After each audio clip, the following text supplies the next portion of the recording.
오늘은 복분자를 이용한 이양주를 만들어 보겠습니다. 이양주는 밑술, 덧술로 빚는다 함인데 곡물로 빚은 술에 좋은 향을 주기 위해서 꽃이나 잎을 넣는 것을 가양주라고 하고 약효를 목적으로 인삼, 당귀 등을 넣어 빚는 것을 약주라고 합니다.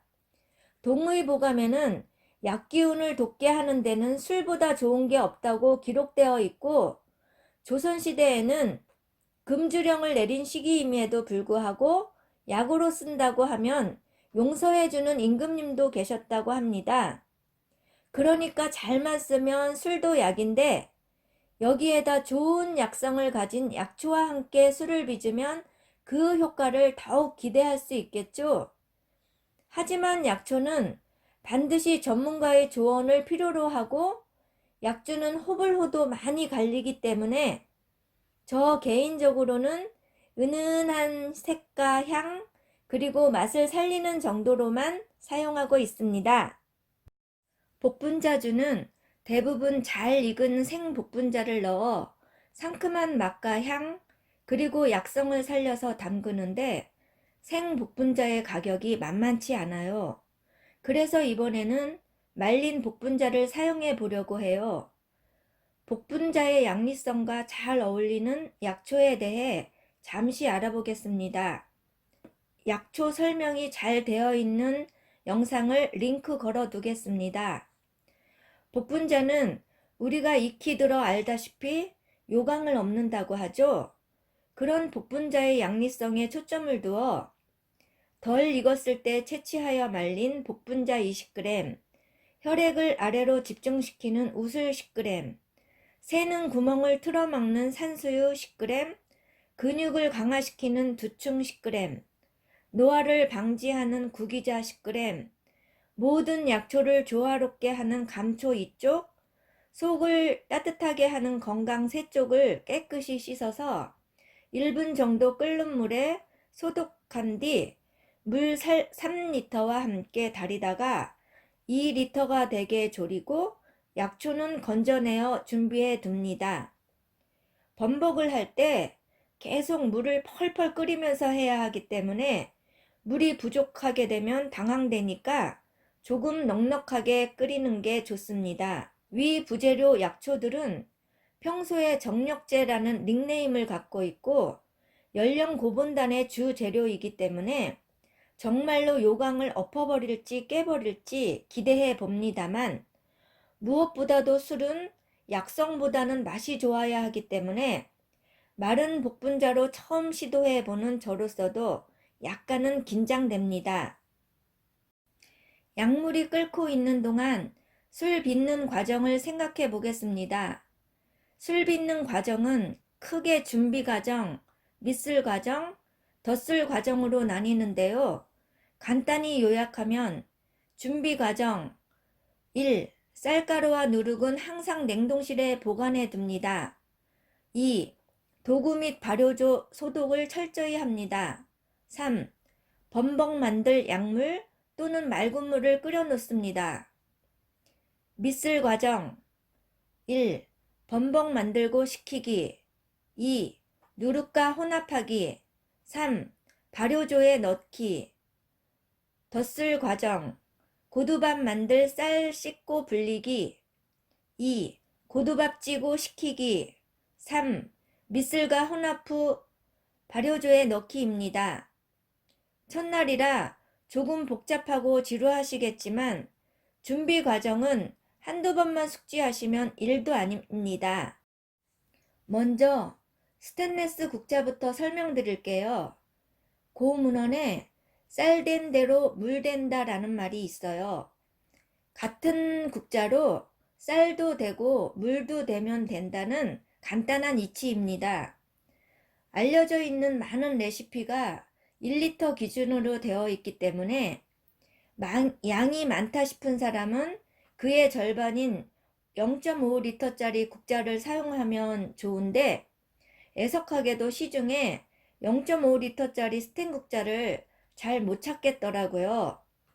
600ml나 800ml짜리 국자로 양을 줄여서 하려면 누룩량 계산에 신경 써야 합니다. 아무튼 스텐 국자는 꼭 준비하시고요. 다음은 쌀가루입니다. 쌀 씻는 방법은 영상이 잘 되어 있는 쌀 씻기 유튜브를 링크 걸어 두겠습니다. 참고하시고요. 국자로 깎아서 3번 퍼담아서 방법대로 씻어 불린 쌀을 물빼기 한 다음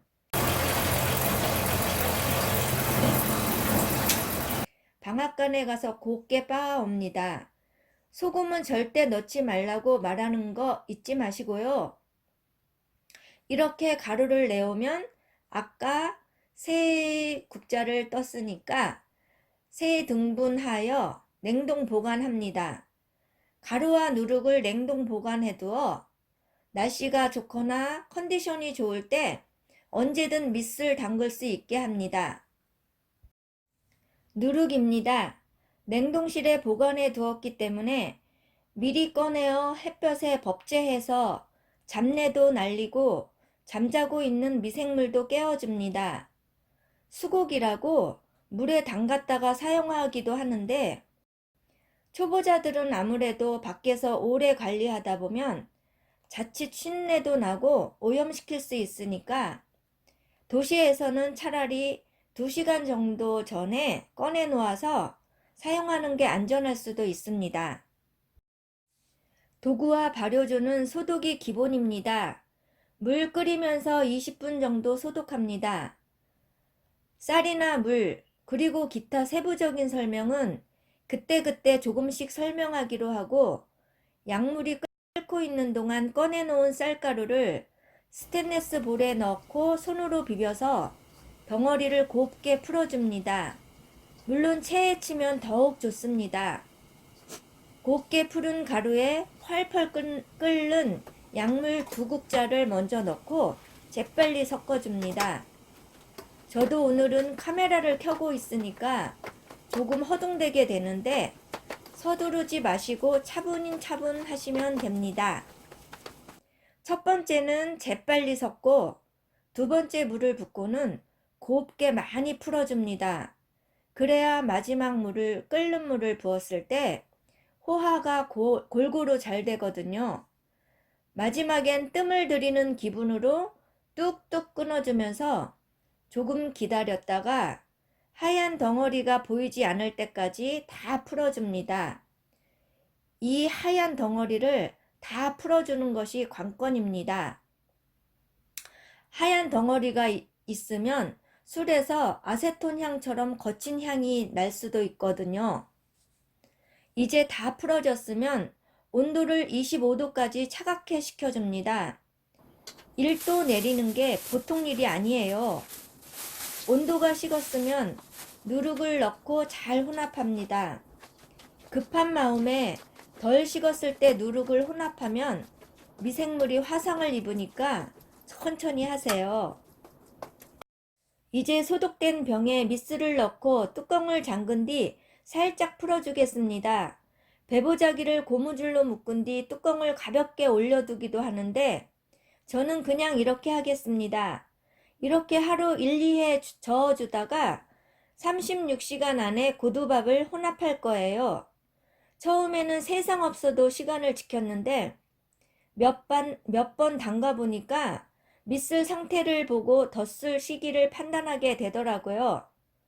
사람들도 아무리 진수성찬이 차려 있어도 늙고 힘없으면 잘 못 먹게 되잖아요.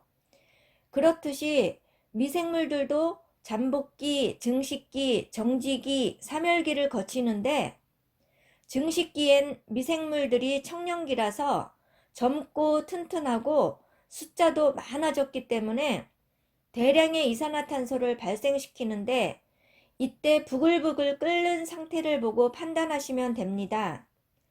거품이 활발할 때 고두밥 쌀 씻기를 시작합니다. 덧슬은 쌀 불리기부터 마무리까지 거의 8시간 정도 걸리므로 거품이 줄어들 때 시작하면 늦어지니까요. 효모의 활성이 잘 일어나지 않거나 표면에 곰팡이가 피면 걷어내고 산소를 넣어준다는 기분으로 잘 저어줍니다. 당화나 효모 증식에는 산소가 필요하니까요. 이제 드디어 덧술입니다. 밑술에 끓는 모습이 활발할 때 찹쌀을 씻어 준비합니다. 처음 한두 번은 재빨리 헹구어 버리고 세 번째부터는 손을 갈고리 모양을 하고 물에 회오리를 일으키듯이 저어줍니다. 사케는 도정을 여러 번 함으로 맑고 깨끗한 술을 제조하는데 우리 전통주는 쌀 씻기를 여러 번 하여 쌀 표면의 단백질을 제거합니다. 쌀 표면의 단백질은 자칫 안 좋은 냄새가 날 수 있거든요. 그리고 맑고 깨끗한 술을 얻기 위함입니다. 불릴 때에는 물을 충분히 부어주고 3, 4시간 불려 1시간 정도 돌려가면서 기울여 물 빼기를 합니다. 이때 표면이 마르지 않게 젖은 배보자기로 덮어줍니다.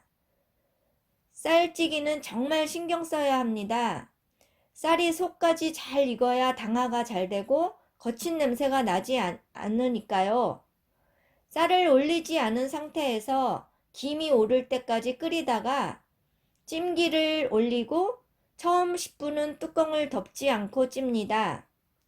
10분 뒤 뚜껑을 열어보면 가장자리는 익고 가운데는 생쌀입니다.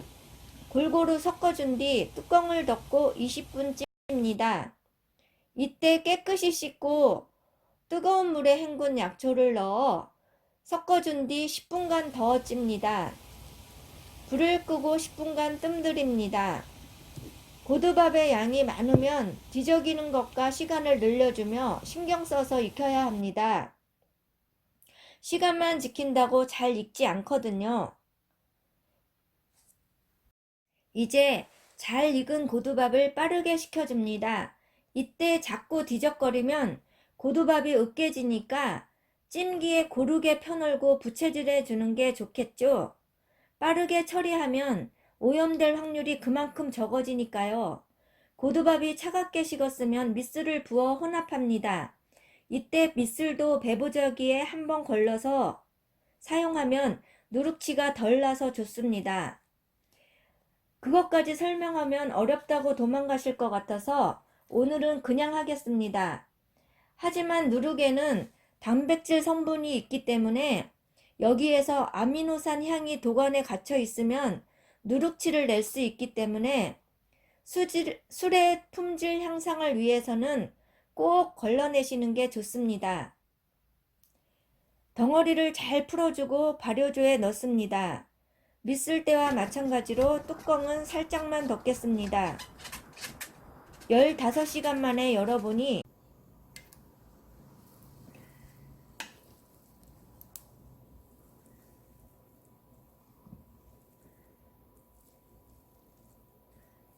뻑뻑하고 표면이 마를 것 같아서 미리 끓여서 식혀둔 물을 아주 약간 넣고 아래까지 골고루 저어 주었습니다. 24시간 만에 열어보니 약간 물이 생겼습니다. 36시간 만에 열어보니 물방울이 올라가고 있습니다. 48시간 만에 열어보니 아래가 질적질적합니다. 골고루 잘 섞어주고 마무리했습니다. 이제 더 이상 뚜껑을 열지 않고 알코올 발효에 들어가겠습니다. 알코올 발효는 산소를 싫어합니다. 이제부터 기다림의 미학. 4주 뒤에 열겠습니다. 고생하셨습니다.